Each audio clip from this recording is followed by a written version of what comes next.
성부와 성자와 성령의 이름으로 말씀드립니다. 편히 앉으십시오. 오늘의 말씀은 돌이키라 돌이키라 왜 죽으려 하느냐. 돌이키라 돌이키라 돌이켜서 돌아오라는 겁니다. 에스겔 33장과 에스겔 18장 두 군데 나와 있습니다. 나는 악인이 죽는 것을 기뻐하지 않는다. 돌이켜서 사는 것을 기뻐한다. 내 삶을 두고 맹세한다. 주님께서 에스겔서를 통해서 우리에게 하시는 말씀입니다. 이 얘기는 뭐냐? 돌이켜라. 돌아서 오너라 하는 거예요. 돌아서라 하는 겁니다. 이 말은 회개하라는 겁니다. 오늘의 주제는 회개입니다. 이 대림절은 대강절이라고도 하고 장림절이라고도 합니다. 어드벤트입니다. 주님께서 다시 오실 것을 준비하는 날입니다. 그 준비는 어떻게 해요? 깨끗하게 준비해야 됩니다. 그 깨끗하게 준비하는 건 회개를 의미합니다. 여러분, 결혼할 신부가 신랑이 몸을 깨끗이 단장을 합니다. 집에 귀한 손님이 오면 집을 깨끗하게 청소합니다. 그렇게 다시 오실 주님을 우리가 맞이할 준비를 깨끗이 해야 되는데 그것은 우선 영적으로 회개를 해야 된다는 겁니다. 성경은 회개를 강조합니다. 구원의 필수 요소는 회개입니다. 주님께 나오는 필수 요소는 회개입니다. 유다 왕국이 망하고 약 400여 년간 예언자나 선지자가 없었습니다.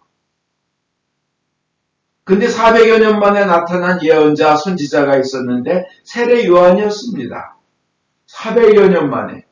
근데 세례 요한이 한 첫 말씀이 뭐냐면 회개하라 였습니다. 회개하라. 구원에는 그렇게 회개가 중요하다는 겁니다.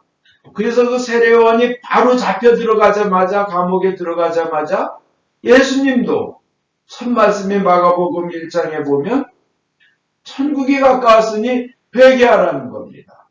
예수님도 구원을 하러 오신 예수님, 우리에게 영원한 행복을 주려고 영원한 천국에 데려가려고 오신 예수님도 첫 번째 말씀이 회개하라는 거예요.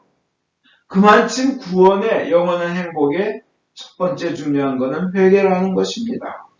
우리 성체성사, 우리 그 성만찬 때 충문도 그렇습니다. 이것은 모든 사람의 죄사함을 위하여 흘리는 나의 피라 그랬습니다. 죄사함이란 건 뭐예요? 죄의 용서함. 그건 어디서 옵니까? 회개에서 옵니다. 하나님의 모든 것 죄를 용서하실 수 있지만 회개를 안 하는 사람은 용서를 할 수가 없어요. 회개를 안 하는데 어떻게 용서를 합니까? 모든 죄사함은 회개를 통해서 얻습니다. 회개를 안 하면 성경에는 뭐라고 나와 있냐면 하나님의 말씀에는 심판이 있다. 첫째는. 둘째는 지옥에 간다는 겁니다. 그 심판에 대해서 베드로후서 3장 9절에서 10절 보면 어떤 이들은 주님께서 약속하신 것을 미루신다고 생각하고 있지만 사실은 여러분을 위해서 참고 기다리시는 것입니다. 하나님이 빨리 심판하러 오시지 않는 걸 참고 기다리신데 이유는 아무도 멸망하지 않고 모두 회개하게 되기를 바라셔서 모두 회개하게 되기를 바라셔서 참고 기다리신다는 거예요.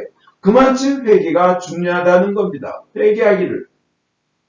성경은 그러나 주님의 날은 도둑처럼 갑자기 올 것입니다. 그날의 하늘은 요란한 소리를 내면서 사라지고 천체는 타서 녹아버리고 땅과 그 위에 있는 모든 것은 없어지고 말 것입니다. 정말 무서운 얘기입니다. 이건 하나님의 약속입니다. 지금은 멸망할 거라는 겁니다. 그리고 개개인에게도 회개하지 않으면 심판이 옵니다. 시편 32편 3절 4절 보면 회개를 안 하고 하나님께 아뢰질 않았더니 온종일 신음 속에 뼈만 녹아나고 하루 종일 끙끙거리면서 하는데 회개를 안 하니까요. 죄가 있으니까 뼈가 녹아난다는 겁니다. 뼈가 약해져요. 밤낮으로 당신 손이 나를 짓눌러 이 몸은 여름 가뭄에 풀 시들듯 진액이 다 말라 빠지고 말았습니다. 하나님께 죄를 고백하지 않고 회개를 하지 않으니까 하나님의 손이 그렇게 짓누른다고 시편은 얘기하고 있습니다. 데살로니가전서 4장 8절도 이러한 모든 범죄에 대해서 가차없이 처벌하실 것입니다 하고 죄에 대해서 얘기했어요.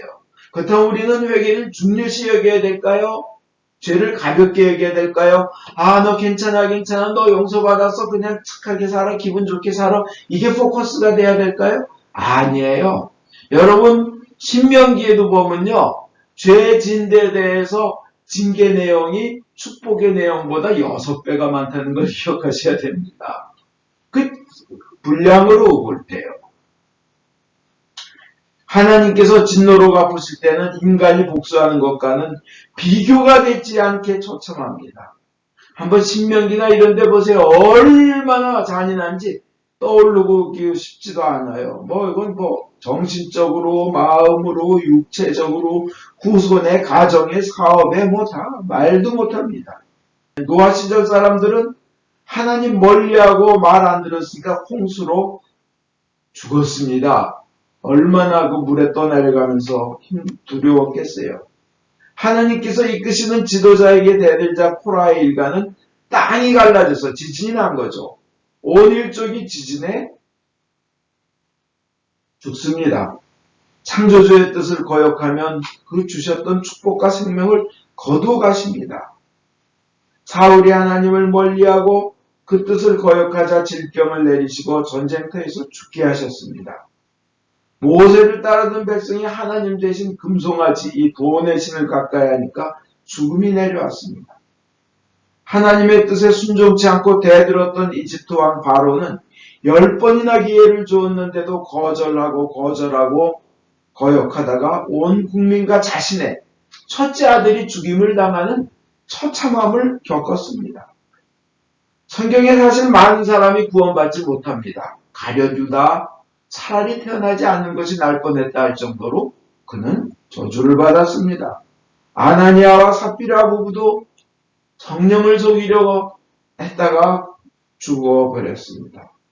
그 심판이 반드시 회개를 안 하면 심판이 있다는 것입니다. 두 번째로 회개를 하지 않으면 지옥에 간다는 것입니다. 반드시 지옥이 가까워졌다는 겁니다. 지옥의 특징 4가지가 있습니다. 첫째, 아주 끔찍한 무서운 고통이 끝도 없이 계속되는데요. 불은 타는데 온몸은 타서 아파 죽겠는데 죽지 않고 고통스러운데 죽을 수도 없고 그래서 영원히 그 고통에 간다는 겁니다. 첫째로. 둘째로 하나님의 긍휼과 자비, 사랑이 완전히 거두어진 곳입니다. 깜깜한 거예요. 셋째로 천국을 보면서도 접근하지 못하는 곳입니다. 그리고 자기의 죄들이 다 살아나서 기억도 못했던 죄들이 살아나서 자기를 괴롭히는 곳입니다. 죄는 회개하지 아니하면 하나님이 심판의 지팡이를 몽둥이를 드십니다. 죄를 용서해 주시는 하나님이고 아들의 목숨까지 내줘서 사랑하시는 하나님이시지만 하나님은 죄와 함께 계실 수가 없는 분이십니다. 그러니까 회개하고 깨끗해져서 와야 되는데 회개하고 예수를 믿고 깨끗해져서 와야 하나님과 함께 할 수 있다는 겁니다. 구원받으려면 먼저 회개가 있어야 됩니다.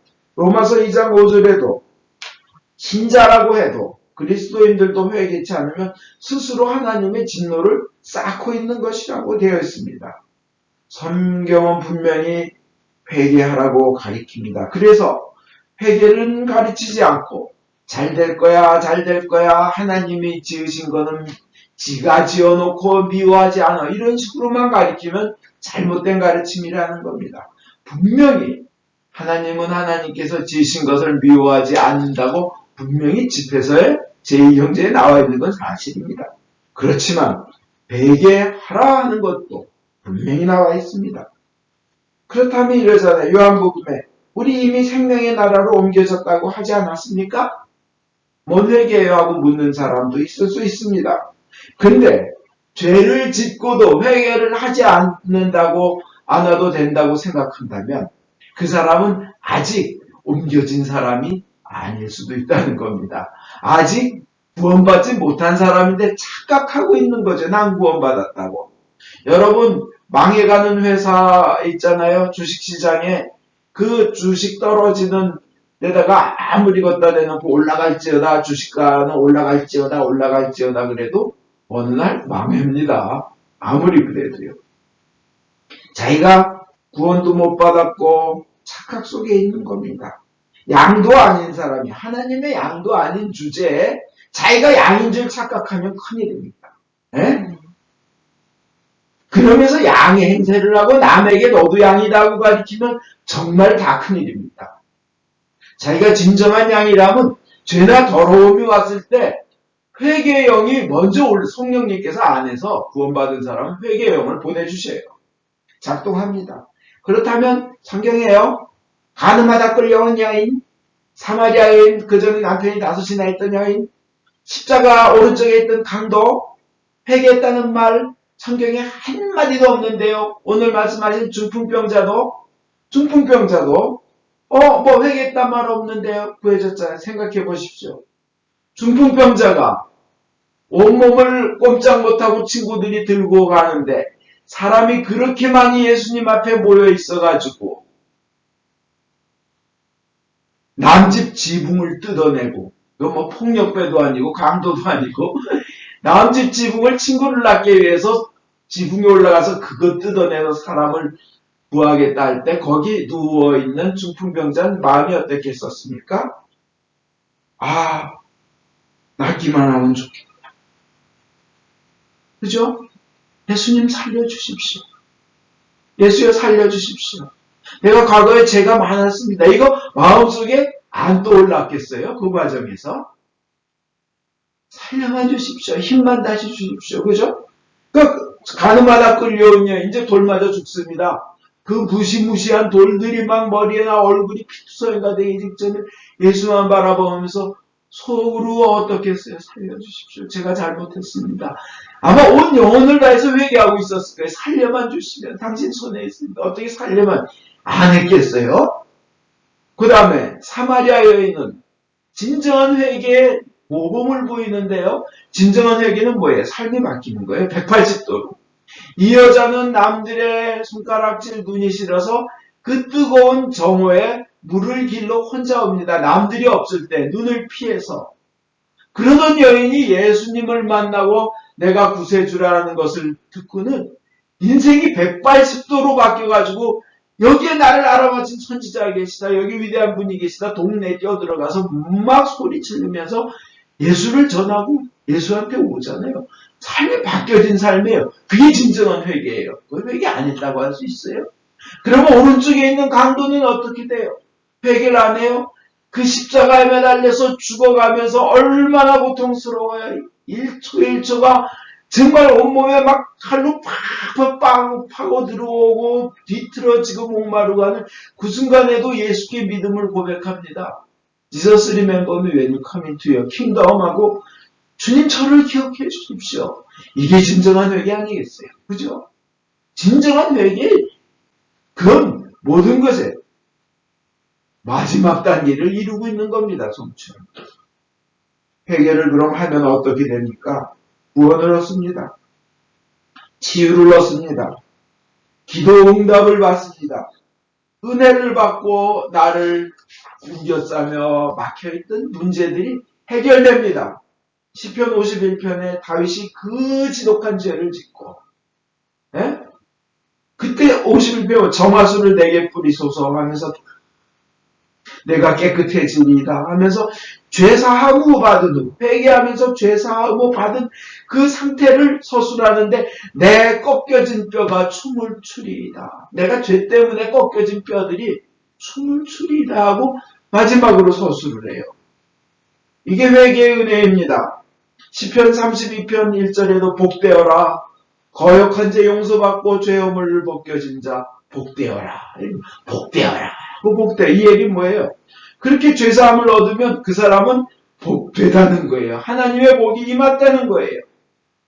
중풍병자 그냥 아까 말씀드렸지만 새로 예수님 살려주십시오. 속으로 제가 잘못했나이다. 어떻게 나을 수 없겠습니까? 막 속으로 막 그럴 때 예수님께서 하신 첫 마디가 뭐예요?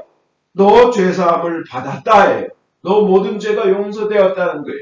이 얘기를 들으니까 영혼에 갑자기 새로운 물결이 확 들어오는 겁니다. 영혼에 해방된 기쁨이 들어오는 겁니다. 내가 죄를 용서받았어? 저 유명한 저 좋으신 분이 나보고 그랬어. 감격이 밀려 들어올 거예요. 누워있으면서. 그죠? 그 다음에 영혼이 자유로워집니다. 영혼에 생기가 들어옵니다. 나 죄 용서받았대. 난 이제 깨끗하네. 저분이 그러셨어. 내 죄가 다 씻어졌어. 그러면서 힘이 나는 걸 느낍니다. 움직이고 싶으네. 움직이고 싶으네. 움직일 마음이 일어나네. 손가락에 뭔가 세기운이 들어가고 발가락과 온몸에 힘이 들어가네. 일어나고 싶네. 그때 예수께서 이불 들고 일어나 가라 그러니까 벌떡 일어나서 가는 겁니다. 죄사함을 받은 능력은 이런 겁니다. 우리가 주님께 회개하고 죄사함을 받으면 그렇게 돼요. 대한민국 국군사상에 유명하신 손원일 장군님이 계십니다. 해군 총장이셨어요. 국방부 장관까지 하셨어요. 이분이 나중에 연세 들으셔서 간경화증에 간암 말기로 죽기만을 기다리고 계셨답니다. 근데 이제 목사님을 여쭈어서 목사님이 집에 오셔서 가정 예배를 드리게 됐는데 이 목사님이 회개하라 하는데 그 다 죽어가는 간암 말기 환자가 이 얘기를 듣고 회개하고 울고 그 시간을 진짜 피를 토하는 회개를 했습니다. 그 목사님과 함께 진정 회개를 했습니다. 그랬더니 그 다음에 간암이 나와서 돌아가실 때까지 하나님 일을 열심히 하는 하나님의 종의 일로 삶을 바꾼 거예요. 제가 순천향병원에 입원했을 때 폐암 말기 환자도 저하고 기도를 하고 자기 죄를 다 고백했습니다. 부인이 목사인데 맨날 예수 믿는다고 가죽 혁대로 두들겨 패고 그렇게 하기에 수십 년. 이제 폐암이 자기가 걸려가지고 6번 키모를 하고 온몸에 백혈구가 다 죽어 없어져가지고 자기도 이제 내일 아침에는 무균실에 들어가야 되는 그런 입장인데 저와 함께 그렇게 회개 기도를 하고 예수님을 맞아드립니다. 삶의 방향을 바꿉니다. 예수 제가 믿습니다. 부인을 돕고 싶습니다. 그러면서 저는 그러나 지금 죽어도 구원받고 천국에 가는 줄 믿습니다. 아멘. 내가 지금 죽어도 주님께서 나를 안아주시고 받아주실 것입니다. 이걸 굳게 믿고 나더니 보름 동안 물 한 모금 못 먹은 그가 몇 시간 후에 그가 우유를 먹는 걸 전 받고 빵을 먹는 걸 받고 몇 년 후에 그가 건강히 살아가지고 부인의 교회를 열심히 새벽부터 밤까지 돕는다는 것을 그 딸에게서 미국에서 한국으로 전화하면서 들었습니다. 회개는 이렇게 치유와 구원을 주십니다. 회개하는 것은 하나님께서 우리를 향해서 생수를 부어주시게끔 만듭니다. 그래서 회개의 문 열기를 거절한 자는 쏟아져 들어오는 축복을 막는 겁니다. 회개하라고 하는 이유는 내 안에 오물들, 더러운 것들 다 꺼내버리면서 하나님의 빛과 생명이 내 안에 가득 채워지게 하려 하는 겁니다. 그렇다면 회개가 이것보다 더 큰 치유의 가리킴이 어디 있습니까? 이사야서 이렇게 얘기합니다. 59장 1절에서 2절 야훼의 손이 짧아서 구해내지 못하시겠느냐. 귀가 어두워서 듣지 못하시겠느냐. 너희가 악해서 너희와 하나님 사이가 갈라진 것이다. 너희가 잘못해서 하나님의 얼굴을 가려 너희 청을 들을 수 없게 된 것이다. 하나님의 팔이 짧지도 않고 귀가 먼 것도 아니에요. 우리가 죄 때문에 하나님 사이에 허물이 막혀 있다는 겁니다. 그러면 어떻게 하는 것이 진정한 회개이겠습니까?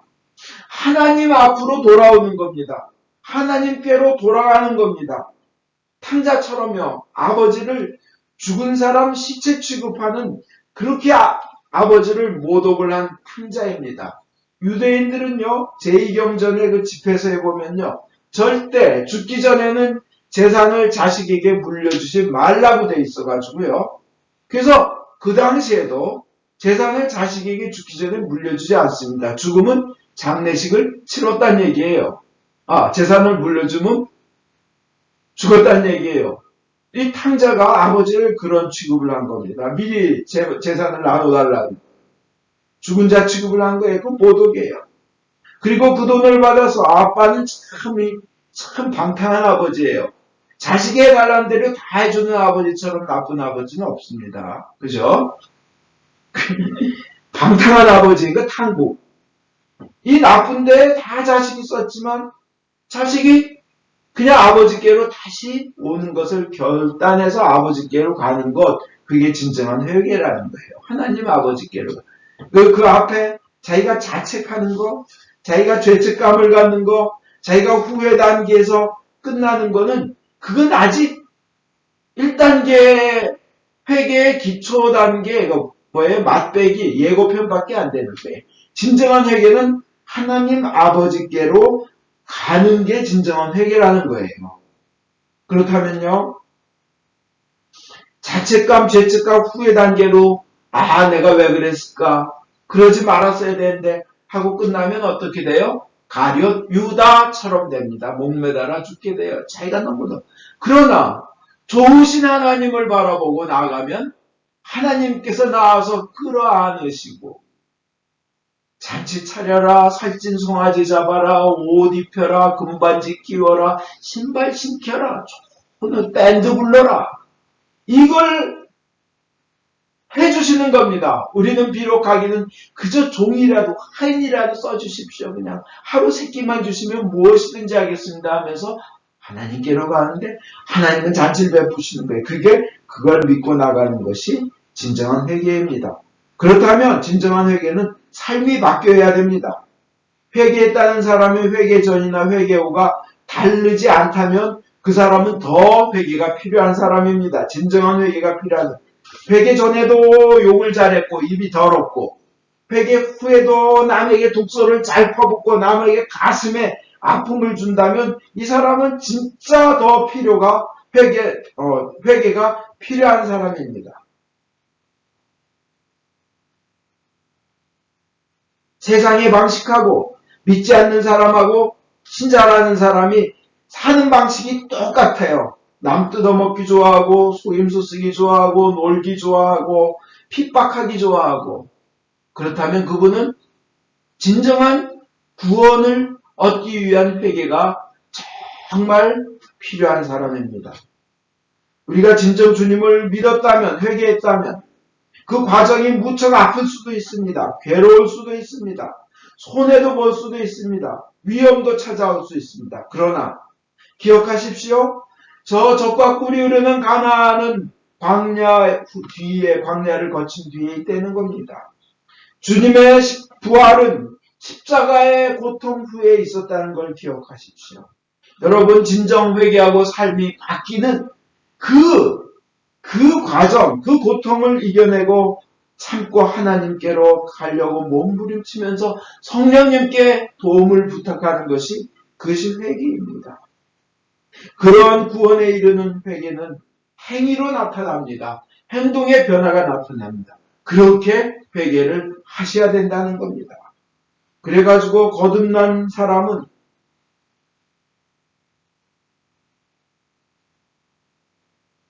생활이 바뀌어야 되는데 생활이 바뀌지 않고 그랬는데도 너 구원받았어 하고 말한다면 그런 가르침은 마귀의 책략에 넘어간 가르침이란 겁니다. 여러분 직장이 여러분을 죄짓게 하는 직장이라면 직장을 바꿔야 됩니다. 여러분 사업이 죄짓게 하는 사업이면 사업도 바꿔야 합니다. 그게 회개입니다. 그리고 여러분을 주위에서 괴롭히는 사람이 있다면 여러분 자신이 한 작은 예수가 되어서 그들에게 가르쳐야 합니다. 그들에게 사랑을 베풀어야 합니다. 어느 정도까지 바뀐 삶을 성경은 요구하냐면 원수가 목말라 하거든 마실 것을 주라는 겁니다. 핍박하는 자를 위하여 축복의 기도를 해주라는 겁니다. 그렇게 회개한 삶이 나타날 때 하나님과 우리 사이를 가로막은 장벽이 없어질 것입니다. 대림절입니다. 이번 주 내내 진정한 회개, 하나님을 향한 삶을 사시기를 주 예수 그리스도 이름으로 축원드립니다. 아멘.